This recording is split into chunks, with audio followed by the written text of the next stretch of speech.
the final part of hide and seek. When they got to Mark's house, they sipped their tea and began unwrapping the treasure. They carefully peeled off layers of old blankets and cloth to reveal a wooden box.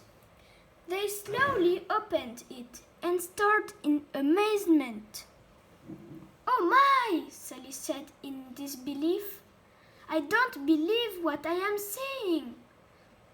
The boys and Mark's father just stared. Inside the box were drawers of every color you could imagine. There were diamonds, rubies, sapphires, and emeralds of all shapes and sizes. Intermixed, they could see several gold coins and strands of pearls. "We're rich!" the boys screamed. "Not quite," interrupted Mark's father. "Someone could have lost this, and I don't think you should plan on spending any of it until we found out a little more. Besides, Sally found it." "I'll share it," Sally said happily. "That's nice, Sally," replied Mark's dad, "but the right thing to do is contact the authorities." The next day, the four of them and Sally's mother drove to the police station, explained what had happened, and gave the treasure to the police to hold while they conducted their investigation. They left the police station sadly, and even the double-dipped ice cream cones Mark's father bought for them didn't make them smile.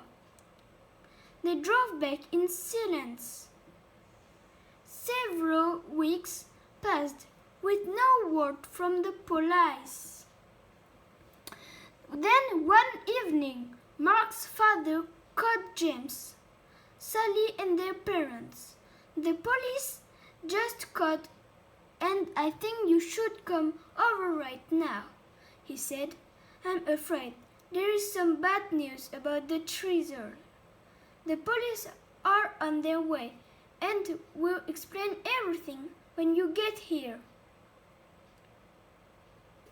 Sally and James didn't say much during the ride to Mark's house. Sally thought that since it was bad news, the treasure belonged to someone else, even though they probably lost it. "Whatever happened to find those keepers?" she mumbled. "What did you say, Sally?" her mother asked. "Oh, nothing," Sally replied. Then she let out a long, sad sigh that echoed through the car. When they arrived at Mark's house, the police were there with the treasure box. As Sally entered, the captain introduced himself and said, "Sally, this is yours. Your parents need to sign some papers, but the box and its contents are yours."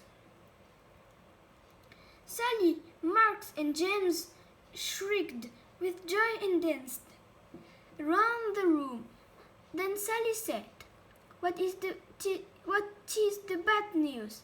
The captain smiled and said, "The treasure is worth more money than you can imagine, and with your newfound wealth comes great responsibility." Sally didn't quite understand what the captain was talking about, and right now it really didn't matter. Mark asked, "Are you going to share?" "Of course," Sally said. "If you and James didn't help me, I might still be there." Several days later, Sally asked everyone over to her house. I have decided what to do with the money from the treasure after it is sold. She said, I am giving 1/6 to our mom and dad, 1/6 to Mark's mom and dad, 1/6 to Mark, 1 to Mark, 1/6 to James, and 1/6 for me. There's an extra 1/6. Mark proudly stated. He loved math and was right on top of Sally's calculations. No, there's not, Sally said. Is too, James said. Is not, Sally said in an injured voice. Just as Mark was going to say. They are at it again, Sally said. This is why there isn't an extra 1/6. I am giving it to the local charity, so it can be given to those less fortunate and in need. Her mother and father said it was a caring and responsible thing to do.